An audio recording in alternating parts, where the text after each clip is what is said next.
Taste the Daily. Pudukkottai மாவட்டம் கந்தர்வக்கோட்டையில் விடியா திமுகவினர் நடத்திய பொதுக்கூட்டம் ஒன்றில் அக்கட்சியின் பேச்சாளர் நாஞ்சில் சம்பத் பேசிய போது மது போதையில் இருந்த ஒருவர் சத்தமிட்டதால் சலசலப்பு ஏற்பட்டது. பின்னர் அவர் செய்தியாளர்களுக்கு பேட்டியளித்தார். அப்போது நாஞ்சில் சம்பத்திடம் பேசிய செய்தியாளர்கள், கள்ளக்குறிச்சி சம்பவத்தில் உயிரிழந்தவரின் மனைவி டாஸ்மாக் கடையில் 145 ரூபாய் கூடுதல் விலைக்கு மதுபாட்டில் விற்பனை செய்வதாகவும், அதனால்தான் தனது கணவர் அதை வாங்க முடியாமல் குறைந்த விலையில் கள்ளச்சாராயம் வாங்கி குடித்து உயிரிழந்ததாகவும் தங்களிடம் கூறியதாக தெரிவித்தனர். அதைத் தொடர்ந்து மது விலையை குறைக்க விடியா திமுக அரசு நடவடிக்கை எடுக்குமா என செய்தியாளர்கள் கேள்வி கேட்டபோது அதற்கும் நாஞ்சில் சம்பத் எந்த பதிலும் அளிக்காமல் அங்கிருந்து நழுவி சென்றுள்ளார்.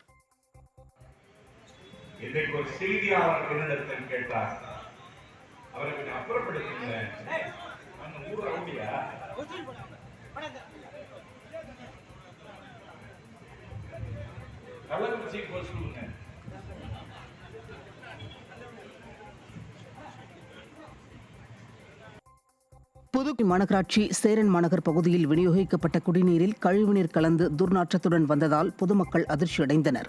சேரன் மாநகர் பகுதியில் 500க்கும் மேற்பட்ட குடியிருப்புகள் உள்ள நிலையில் மாநகராட்சி சார்பில் வழங்கப்படும் குடிநீரில் கழிவுநீர் கலந்து வருவதாக அப்பகுதிவாசிகள் குற்றம் சாட்டியுள்ளனர். இனிவரும் காலங்களில் மாநகராட்சி நிர்வாகம் சீரான முறையில் சுத்தமான குடிநீர் வழங்க வேண்டும் என்றும், இப்பகுதியில் முறையாக தூய்மை பணிகளை மேற்கொள்ள வேண்டும் என்றும் அப்பகுதி மக்கள் கோரிக்கை விடுத்துள்ளனர். கோவை மாவட்டம் அன்னூர் அருகே கல்லூரி மாணவர்கள் ஒருவரை ஒருவர் தாக்கிக் கொண்ட சம்பவத்தில் சிறுவன் உட்பட 6 பேரை போலீசார் கைது செய்தனர்.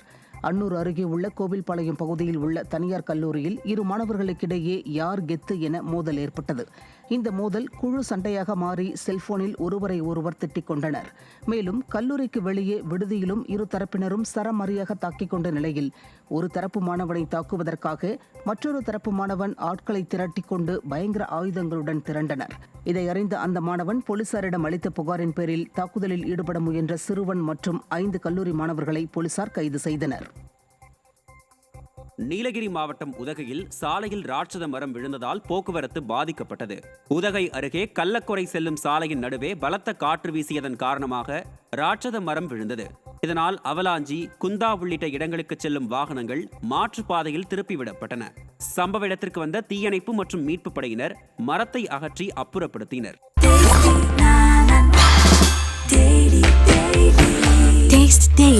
Taste the Daily.